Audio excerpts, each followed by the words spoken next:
Episode 39। मुझे फाक नहीं पड़ता। निया देवांश के कमरे से लगभग भागती हुई नीचे आई थी, लेकिन जब उसने लिविंग रूम में सोफे पर किसी को बैठा पाया तो वो हैरान थी। उसने थोड़ा पास जाकर देखना चाहा, तो शायद उसकी आहट पाकर सोफे पर बैठी लड़की ने उसकी तरफ मुड़कर देखा। और जैसे ही उसने पीछे मुड़कर देखा, निया की एकदम से चीख निकल गई, तुम यहाँ! उसकी बात सुन सामने वाली लड़की, जो अब तक हैरान थी, उसका चेहरा लाल होने लगा था। और ये देख निया ने उसके पास जाकर झल्लाहट में कहा, तारांकन सहाना, तुम यहाँ क्या कर रही हो?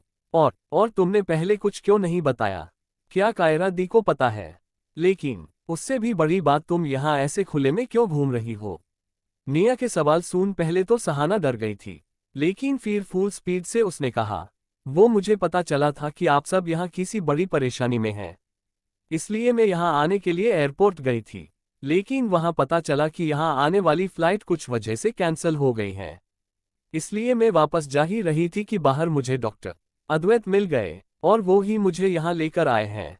मैं वो बस मुझे आपकी चिंता हो रही थी क्वी। लेकिन इससे पहले वो कुछ बोल पाती, निया ने झट से उसका मुंह अपने हाथ से बंद कर दिया और इधर उधर देखते हुए कहा, तारांकन चुप, एकदम चुप। तुम्हें बोलने का मौका दे दो, बस सबको सारी बातें बता दोगी। और सुनो, यहाँ अपने मुंह पर काबू रखो, समझी? वरना हमारा भांडा फूट जाएगा और इतने सालों की मेहनत बर्बाद हो जाएगी। और जल्दी से जल्दी यहाँ से निकल जाओ। निया की बात सुन सहाना ने भी हाँ कह दिया। उसे तो रात से ही निया की चिंता हो रही थी, लेकिन इतने सारे लोगों के बीच वो निया से मिल ही नहीं पाए। अभी भी उसे नहीं लगा था कि वो निया से मिल पाएगी। वो तो अद्वैत के आने का इंतजार कर रही थी ताकि उसे बता के वहां से जा सके। वहीं निया अभी सहाना से बात कर ही रही थी कि तभी एक मेड वहां आए और उसने निया से कहा, मैडम, वो अद्वैत सर आपको बुला रहे हैं। मेड की बात सुन निया ने उसे जाने को कह दिया और फिर सहाना को बाय बोल वो वहां से ऊपर चली गई। कमरे के बाहर आकर निया ने दरवाजे पर नॉक किया। निया को अब भी देवांश की हालत देख खुद पर ही शर्म आ रही थी। अगर वो लोग उन्हें जल्दी ढूंढ लेते तो देवांश भी उनके साथ फंसता नहीं, और इसलिए पहली बार निया को देवांश के साथ रहना इतना भी बुरा नहीं लग रहा था। नॉक कर निया डोर खोल अंदर चली गई। उसे आते देख अद्वैत ने उसकी तरफ देख कहा, निया, अब देवांश मेरी बात तो नहीं मानेगा, तुम्हें ही इसे यही रोकना होगा, क्योंकि अगर इसने बात नहीं मानी और अपने काम में लग गया तो फिर ये अपना ख्याल नहीं रखेगा और इसकी चोटें और भी गहरी हो जाएगी। उसकी बात सुन निया ने पहले तो देवांश को देखा, जो उसी को देख रहा था, और उसकी चोटी को देख निया अब भी गिल्टी महसूस हो रहा था। इसलिए उसने एक गहरी सांस छोड़ते हुए कहा, तारांकन, आप चिंता मत कीजिए, हम देवांश का ख्याल रखेंगे। उसकी बात सुन अद्वैत ने भी देवांश का ख्याल रखने को कहा और वो वहां से चला गया। निया को भी फ्रेश होना था, इसलिए वो भी दूसरे कमरे में फ्रेश होने चली गई थी। कुछ देर बाद वो फ्रेश होकर वापस देवांश के कमरे में पहुंची तो देवांश अपनी जगह से उठने की कोशिश कर रहा था। ये देख निया ने झट से जाकर उसे रोकते हुए कहा, तारांकन, आप पागल हैं, ये क्या कर रहे हैं? आपको मना किया गया है ना? उसकी बात सुन देवांश ने कहा, तारांकन, कुछ नहीं हुआ है, मुझे इन सब की आदत है। देवांश की बात सुन भी निया ने उसे फिर से लिटा दिया और कहा, कुछ नहीं हुआ है तो फिर कल क्या था? कल तक तो आपको होश नहीं था और अब कह रहे हैं कि ठीक है। खुद को क्या समझते हैं? बड़े आए, ठीक होने वाले, हमें बताए क्या काम है? निया की डॉट सुन देवांश भी लेट गया और मुंह बनाते हुए उसने कहा, बता भी दूंगा तो भी तुम नहीं कर पाओगी।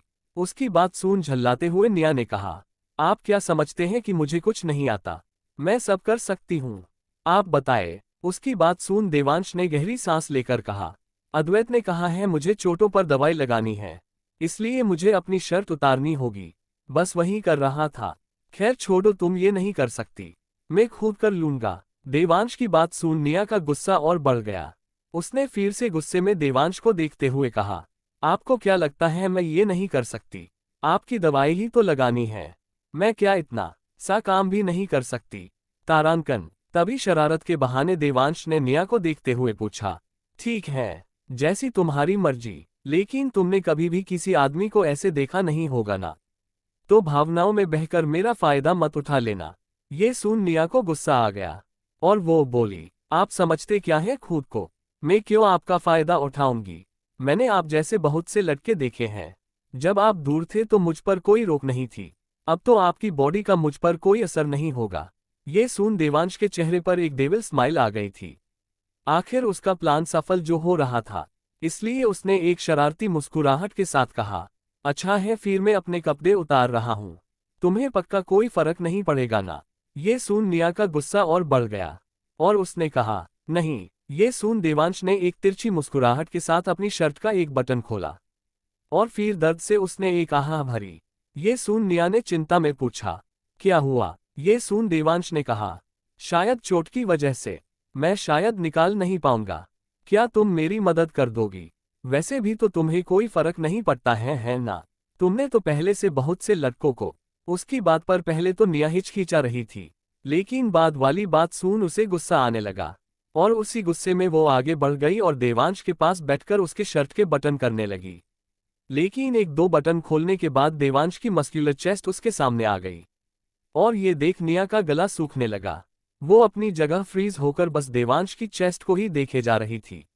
जब देवांश ने ये नोटिस किया तो उसकी शैतानी मुस्कुराहट और बढ़ गई। उसने निया को चिढ़ाते हुए कहा, तारांकन क्या हुआ, कंट्रोल खो रहा है? लेकिन अभी अभी तो तुमने कहा था कि तुम्हें कोई फर्क नहीं पड़ता।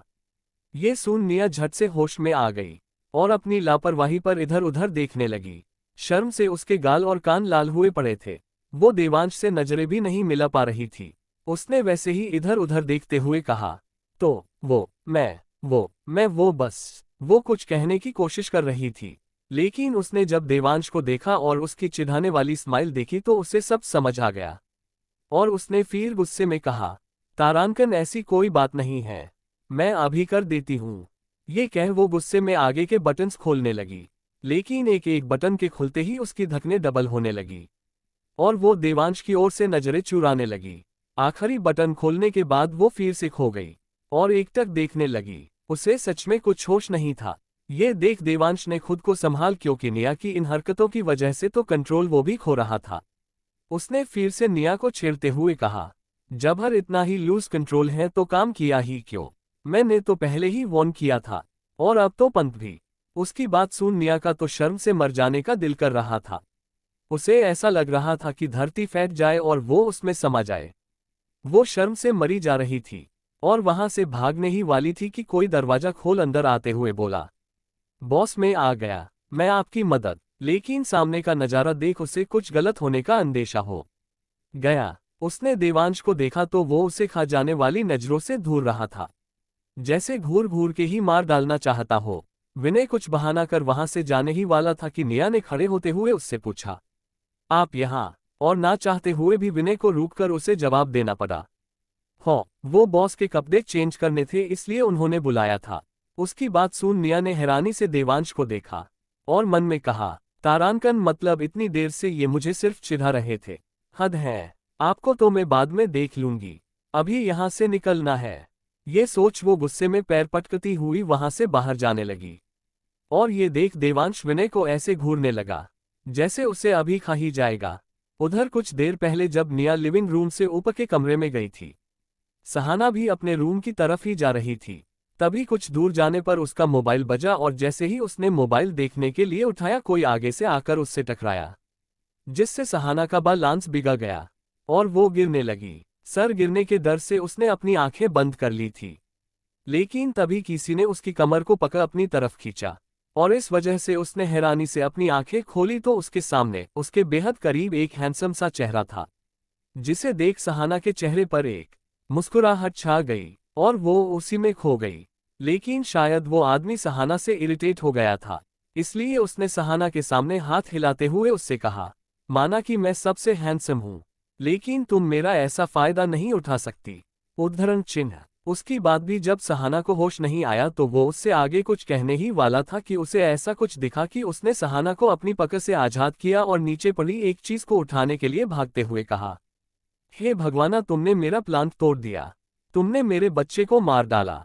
वहीं उस आदमी की पकड़ छूटते ही सहाना धाम से नीचे गिर गई और उसकी कमर में दर्द होने लगा, जिससे वो होश में आ गई। लेकिन वो उस आदमी को कुछ कहती उससे पहले तो वो उसकी बात सुन चौंक गई। हैरानी से वो इधर उधर देखने लगी, लेकिन जब उसे कुछ समझ नहीं आया तो उसने पूछा, ये आप क्या कह रहे हैं? माँ, मैंने कब और किसे मारा? सहाना की बात सुने सामने पौधों के पास बैठा रो रहा आदमी और जोर से रोने लगा। और उसने कहा, तारांकन चुप रहो, तुम एक कातिल हो, तुमने मेरे बेजुबान बच्चे को मार डाला। और ऊपर से बात भी कर रही हो। उसकी बात सुन पहले से डरी सहाना का तो डर से गला सूख गया। उसका मन तो रोने का कर रहा था। वो पहले से ही निया के लिए यहाँ कोई मुसीबत खड़ी नहीं करना चाहती थी। लेकिन अब उसके सामने बैठा आदमी उस पर ही इल्जाम लगा रहा था। वो अपने आप में ही बदबदंज लगी। तारांकन, पता नहीं कौन सी हड़ी में मैं यहाँ आए। ओह सॉरी, हड़ी नहीं घड़ी। खैर जो भी हो, अब अगर इस बारे में क्वीन को पता चलेगा तो मैं तो शायद कल जिंदा भी ना रह पाऊं। आज पता नहीं किसका मुंह देखा था सुबह सुबह जो ये मुसीबत गले पड़ गई। कोई तो बचाओ मुझे इस मुसीबत से। उद्धरण चिन्ह। वो अभी कुछ कहने ही वाली थी कि उसके पीछे से अद्वैत की आवाज आए। रिवांश, ये क्या हो रहा है यहाँ? अद्वैत की आवाज सुन सहाना ने पीछे मुड़ कर देखा। लेकिन वो कुछ बोल पाती उससे पहले सामने बैठे रो रहे रिवांश ने कहा, तारांकन अद्वैत भाई, इस चुड़ैल ने मेरे बच्चे को मार डाला। कातिल है ये मेरे बच्चे की। इसे तो मैं कड़ी से कड़ी सजा दिलवाऊंगा। और ये सुन तो सहाना की शक्ल रोने जैसी हो गई थी। लेकिन अद्वैत की बात सुन उसका डर एकदम से गुस्से में बदल गया। क्योंकि आगे बढ़कर अद्वैत ने रिवांश से कहा, ये तुम क्या कह रहे हो रिवांश? चुड़ैल कातिल संजा, अब तुम एक पीढ़ी से पौधे के लिए किसी को सजा दोगे? अद्वैत की बात सुन तो सहाना का गुस्से से रिवांश को पीटने का मन कर रहा था। क्योंकि इतनी सी देर में ही उसने निया उसे किन किन तरीकों से मारेगी ये सोच लिया था। और ये सोच सोचकर ही उसका डर से बुरा हाल था। और यहाँ ये आदमी अपने पौधे की बात कर रहा था। ये समझा आते ही सहाना ने भी आगे आते हुए कहा, तुम पागल हो क्या? कुछ भी बोलते हो, अपनी जुबान बंद रखा करो, वरना कभी किसी को हार्ट अटैक आ जाएगा तुम्हारी बातों से। उसकी बात सुन इतनी देर से रो रहे रिवांश ने भी खड़े होकर कहा, तारांकन क्या कहा तुमने? तुमने रिवांश राजवंश को चुप रहने को कहा। आज तक मेरे भाई ने मुझे चुप नहीं करवाया। और तुम मुझे चुप रहने के लिए कह रही हो। मैं तुम्हें नहीं छोड़ूंगा चुड़ैल। रिवांश के मुंह से अपने लिए चुड़ैल सुन सहाना का गुस्सा अब 7वें आसमान पर पहुंच चुका था। उसने भी रिवांश की तरफ उंगली दिखाते हुए कहा, मैं चुड़ैल तो तुम गोरिल्ला। तारांकन, तुमने मुझे गोरिल्ला कहा। रुको, मैं तुम्हें छोड़ूंगा नहीं। सहाना की बात सुन रिवांश ने भी गुस्से में कहा। और वो खड़ा हो गया। लेकिन उन दोनों को ऐसे कुत्ते बिल्ली की तरह लड़ते देख अद्वैत ने उनके बीच आकर जोर से कहा, चुप रहो तुम दोनों, ये कैसे लड़ रहे हो? घर में एक पेशेंट है, कम से कम उसका तो ख्याल करो। और तुम रिवांश कल से अपने भाई के लिए रो रहे थे। और जब जब वो होश में आ गया है तो तुम्हें लड़ाई सूझ रही है। तुम जाओ यहाँ से, तुम्हारे लिए नया बच्चा सेम प्लांट में दिलवा दूंगा। अद्वैत की डॉट सुन रिवांश ने कुछ आनाकानी करते हुए उसकी बात मान ली और वो वहां से चला गया। उसके जाते ही अद्वैत मुड़कर सहाना से कुछ बोलता उससे पहले पीछे से एक आवाज आए, ये क्या हो रहा है यहाँ? और ये आवाज सुन सहाना के मुंह से डर से निकल गया। क्वीन एपिसोड 14 निया महाकाली बन गई। ये क्या हो रहा है यहाँ? सहाना और अद्वैत अब भी वहीं खड़े थे। तभी उनके पीछे से किसी ने पूछा। वो आवाज सुन बिना पीछे मुड़े सहाना के मुंह से अनायास ही निकल गया, क्वीन। उसकी बड़बड़ाहट को शायद अद्वैत ने ठीक से सुना नहीं। उसने सहाना की पीछे खड़ी निया को देख पूछा, निया तुम यहाँ? उसका सवाल सुन निया ने नीचे पड़े गमले से नजरें हटाकर कहा, हाँ, वो देवांश के पास विनय है, इसलिए मैं बाहर आ गई। लेकिन ये सब। उसकी बात पूरी होने से पहले ही सफेद चेहरे से सहाना ने उसकी तरफ देखा और कहने की कोशिश करने लगी, मैंने कुछ नहीं किया। सहाना को निया से ऐसे डरते देख अद्वैत को अजीब तो लगा कि निया सहाना की दोस्त होते हुए भी सहाना उससे डर रही थी। लेकिन फिर भी बात को संभालने की कोशिश करते हुए अद्वैत ने कहा, वो कुछ नहीं, मैं गमले से टकरा गया था और सहाना यहाँ खड़ी थी तो हम बस यहाँ खड़े थे और कुछ नहीं। उसकी बात सुन निया ने उसकी तरफ देख बस इतना कहा। ओह, लेकिन सहाना अद्वैत की तरफ ऐसे देख रही थी जैसे वो उसका भगवान हो। और उसके ऐसे देखने से निया ने सहाना को आवाज देकर वहां से जाने को कहा। निया की बात मान सहाना वहां से चली तो गई, लेकिन उसके मन में अद्वैत की एक अलग सी झलक बन गई। उधर सहाना के जाने के बाद निया ने सीरियस टोन में अद्वैत से कहा, मुझे आपसे बात करनी है। निया की बात सुन अद्वैत ने मुस्कुराते हुए पूछा, हाँ कहो ना। अद्वैत की बात पर निया ने गहरी सांस लेते हुए एक मेडिसिन का पैकेट अद्वैत को दिखाते हुए कहा, मुझे इसके बारे में बात करनी है। निया के हाथ में वो मेडिसिन देख अद्वैत के चेहरे की हंसी गायब सी हो गई और उसने निया की तरफ देखकर कहा, तुम मेरे साथ आओ। उसकी बात सुन निया अद्वैत के पीछे जाने लगी। कुछ ही देर में वो विला के अंडरग्राउंड कमरे में थे। उस कमरे को देख निया को अपने विला के सीक्रेट रूम की याद आ गई, क्योंकि ये रूम भी बिल्कुल वैसा ही था, उसी के जैसा सीक्रेट और फुली गार्डेड। कमरे के बाहर दो कदम पर बॉडीगार्ड्स मौजूद थे और कमरे को फुली ऑटोमेटिक मशीन से सिक्योर्ड किया गया था। कमरे में निया और अद्वैत के आ जाने के बाद उसके दरवाजे अपने आप बंद हो गए और अद्वैत ने कमरे में लगी एक बड़ी सी स्क्रीन को ऑन किया और निया की तरफ देख कहा, पढ़ो। उसकी बात सुन कंफ्यूज्ड निया ने स्क्रीन पर लिखी बातों को ध्यान से पढ़ा। ये किसी पेशेंट की मेडिकल रिपोर्ट्स थी, लेकिन जैसे जैसे निया उससे आगे पढ़ रही थी, उसकी हैरानी और बढ़ती ही जा रही थी। उस डॉक्यूमेंट की आखिरी लाइन पढ़ने के बाद निया ने अपनी हैरान आंखों से अद्वैत की तरफ देखा, जिसे ऐसे देख अद्वैत ने कहा, ये उसी की रिपोर्ट्स हैं। अद्वैत की बात सुन एक बार फिर स्क्रीन को देख निया ने अपनी हैरानी कम करने की कोशिश करते हुए पूछा, तो आप उस दिन सच कह रहे थे? मतलब देवांश को? हाँ, उसे एरोथ्रोफोबिया, लाल रंग से डर के साथ साथ एरोटोफोबिया, लड़कियों से डर भी है। जब भी कोई लाल रंग की चीज या फिर कोई लड़की उसके करीब जाती है तो उसे रिएक्टियन होने लगता है, और यही वजह है कि वो आज तक किसी लड़की के करीब नहीं आ पाया। लेकिन जब से तुम उसकी जिंदगी में आए हो, बात थोड़ी बदल गई है। मतलब पहले तो उसे लगता था कि वो तुम्हारे पास भी नहीं आ पाएगा, लेकिन जब तुम्हारे करीब रहने से भी उसे कुछ नहीं हुआ तो मुझे लगा कि तुम ही हो जो उसे ठीक कर पाओगी। इसलिए तुम दोनों का एक साथ रहना बहुत जरूरी है। अगर तुम्हारी वजह से उसकी बरसों पुरानी बीमारी ठीक हो सकती है, और इसके बदले में तुम जो कहोगी मैं वो तुम्हें देने के लिए रेडी हूं। प्लीज मेरे दोस्त के लिए सिर्फ इतना कर दो। अद्वैत ने निया के सामने सब कुछ साफ साफ कह दिया था और वो उसके जवाब का इंतजार कर रहा था, और उसे जवाब मिला भी। निया ने अद्वैत को देखते हुए कहा, वो आपके दोस्त हैं, तो क्या मैं उनकी कुछ नहीं लगती? उनके लिए कुछ करने के लिए कोई और मुझसे रिक्वेस्ट करे? क्या मैं इतनी गिरी हुई हूं कि अपने पति की बीमारी को ठीक करने के बदले में कुछ चाहूंगी? अगर मेरी वजह है देवांश ठीक हो रहे हैं तो मुझसे जो हो सकेगा मैं वो सब करूंगी। आखिर पति हैं वो मेरे। निया की बात अद्वैत के लिए बिल्कुल अनएक्सपेक्टेड थी। उसकी बात से बेचारे मुंह खुला का खुला रह गया था, लेकिन निया की बात सुन कहीं ना कहीं उसे अच्छा भी लग रहा था, क्योंकि देवांश का सबसे करीबी दोस्त होने की वजह से वो जानता था कि देवांश ने अपने दुखों को छुपाने के लिए ही ये कोल्डनेस और गुस्से का मुखवटा पहना है। इतने सालों में देवांश ने मान लिया था कि वो पूरी जिंदगी अकेले ही बिताएगा, और इसलिए वो किसी के सामने कमजोर नहीं दिखना चाहता था, इसलिए उसे ऐसा बनना पड़ा। और अद्वैत उसके साथ हर कदम पर था, और देवांश का ये दर्द उसे रह रहकर चिंता में डाल देता था। लेकिन निया की बात सुन अद्वैत को अपने दोस्त के लिए एक खुशी से भरी जिंदगी साफ दिखाई दे रही थी। अद्वैत निया को देख ये सब सोच ही रहा था कि तभी निया ने फिर से अद्वैत से कहा, और हम चाहते हैं कि अभी जो हमारे बीच बातें हुई हैं वो सिर्फ हम दोनों के बीच ही रहे। किसी को इस बारे में पता नहीं चलना चाहिए, देवांश को भी नहीं, अंडस को। निया की बात सुन अद्वैत कंफ्यूज्ड होकर उसे देखने लगा।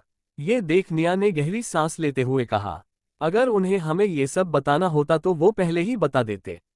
अब उन्होंने हमें कुछ नहीं बताया, इसका मतलब वो हमें ये नहीं बताना चाहते होंगे।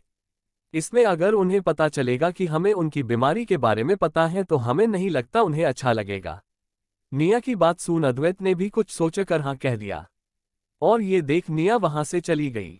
उसने पहले एक कमरे में जाकर शावर लिया और फिर चेंज कर कायरा को कॉल किया। वहां की खबर लेने के बाद वो फिर से देवांश के कमरे में जाने लगी, लेकिन फिर उसे कुछ याद आया और वो किचन में चली गई। किचन में निया को देख सभी मेड्स चौंक गई, लेकिन निया ने उन पर ध्यान ना देते हुए एक सूप बनाया। वो उस सूप के बोल को लेकर देवांश के कमरे की ओर बढ़ गई। कमरे के बाहर पहुंचकर उसने नॉक किया और अंदर चली गई, और अंदर का नजारा देख उसकी आंखों में गुस्सा छा गया। उधर सहाना अपने कमरे से एक बड़ा सा बैग घसीटते हुए लेकर बाहर आ रही थी।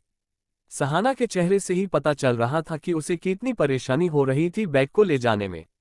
वो बैग को बाहर ले जाती हुई बड़बड़ा भी रही थी, आज तो बच गई तू सहाना, वरना क्वीन तो तेरा क्यूकम्बर अंडरस्कोर सॉरी कचुंबा बना देती और मेरी हिंदी सून कुत्तों को खिला भी देती। लेकिन अब मैं जाऊं तो जाऊं कहां? कायरा दी से एड्रेस तो लिया ही नहीं मैंने अंडस को।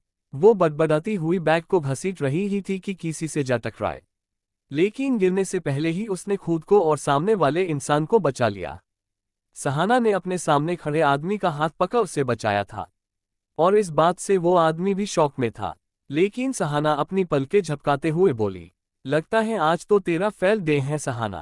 पहले उस गोरिल्ला से टकराकर गिर गई, और अब इनसे अंडस को। वो ये बड़बड़ा ही रही थी कि सामने वाले इंसान ने सीधे खड़े होते हुए कहा, ये अंडस को क्या कह रही हो तुम अंडस को? ये सुन होश में आते हुए सहाना ने कहा, को अंडस को कुछ नहीं अंडस को, वो अंडस को बस आपने मुझे बचाया उसके लिए थैंक यू अंडस को। उसकी बात सुन सामने खड़े अद्वैत ने हंसते हुए कहा, मुझे लगता है मैंने नहीं, शायद आपने मुझे बचाया है, तो थैंक यू सो मच अंडस को। उसकी बात का मतलब समझ सहाना ने भी हंसते हुए कहा, तारांकन अरे नहीं नहीं, अभी के लिए नहीं, वो तो कुछ देर पहले आपने मुझे उस गोरिल्ला से सताया ना, उसके लिए। उसकी बात सुन अजीब से एक्सप्रेशन के साथ अद्वैत ने उसे देखते हुए पूछा, सताया? लेकिन मैंने कब आपको सताया? सहाना ने ये सुन दांतों तले अपनी जीभ दबाते हुए कहा, ओ सॉरी, लगता है फिर गलत बोल दिया। सताया नहीं अंडस को बचाया। हाँ बचाया आपने मुझे, उस गोरिल्ला से बचाया ना, उसके लिए थैंक यू अंडस को। वो क्या है ना, मेरी हिंदी कमजोर है थोड़ी सी। ये सुन अद्वैत हंस दिया, लेकिन फिर सहाना को बैग के साथ देख पूछा, लेकिन तुम ये बैग लेकर कहाँ जा रही हो? तुम्हें कमरा पसंद नहीं आया क्या? मैं दूसरा रेडी करवा दूं? उसका सवाल सुन सहाना कहने ही वाली थी, इसकी कोई जरूरत नहीं है। उसके पीछे से किसी ने कहा, अच्छा हुआ चुड़ैल अपने घर जा रही है। और ये सुन सहाना ने गुस्से में पीछे मुड़कर देखा, तय वहां रिवांश हाथों में पॉपकॉर्न का बोल पके हुए खड़ा था। देवांश का कमरा। निया ने जैसे ही कमरे में कदम रखा उसकी आंखों में गुस्सा साफ साफ दिखने लगा। वहीं दरवाजा खुलने की आवाज से देवांश और विनय ने उस तरफ देखा। विनय ने निया को देख कहा, हेलो मैडम अंडस को, और फिर देवांश और विनय अपने कामों में लग गए। देवांश इस वक्त बेड पर सारे डॉक्यूमेंट से घिरा हुआ था, और उनमें से ही एक को उसने पकड़ रखा था। वो उसमें कुछ पढ़ रहा था। वैसे तो वहां सब नॉर्मल था, लेकिन जाने क्यों विनय को अपने शरीर पर गूसबम्स महसूस हो रहे थे। ये होते देख उसने मन में सोचा, ये माहौल को अचानक क्या हो गया? ऐसा माहौल तो तब होता है जब बॉस भयंकर गुस्से में होते हैं, लेकिन अभी तो ये बिल्कुल नॉर्मल है। तो लगता है बॉस के साथ रहने से मुझे इसकी आदत हो गई है। लेकिन इससे पहले वो अपनी सोच से बाहर आ पाता, उसके कानों में एक सर्द आवाज पड़ी, ये आप क्या कर रहे हैं? निया की बात सुन देवांश ने बिना उसकी तरफ देखे कहा, कुछ नहीं, बस कुछ डॉक्यूमेंट्स थी जो चेक करनी जरूरी थी, इसलिए बस आप अपनी तबीयत का ध्यान ना रखते हुए ये फालतू के डॉक्यूमेंट्स को देख रहे हैं। निया की ये टोन देवांश तो पहली बार सुन रहा था, लेकिन विनय की तो सिट्टी पिट्टी गूल हो गई थी, क्योंकि अभी कल जो हुआ था बेचारा अब तक उसी से बाहर नहीं आ पाया था, और यहाँ उसके बॉस और लेडी बॉस एटम बॉम्ब की तरह उसी पर फेंट रहे थे।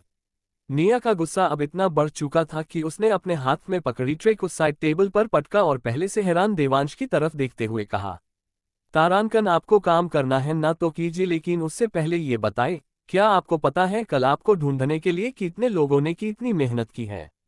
क्या आपको पता है आपको बचाने के लिए सभी लोग अपनी जान तक देने में हिचक नहीं रहे थे? क्या आपको पता है कल जब आप गायब हुए थे कितने परेशान थे सब लोग? क्या हालत थी सबकी? हमारी किडनैप आप हुए और यहाँ जान अटक गई हमारी, आपको पता भी है। अगर आपको कुछ हो जाता तो क्या होता सबका?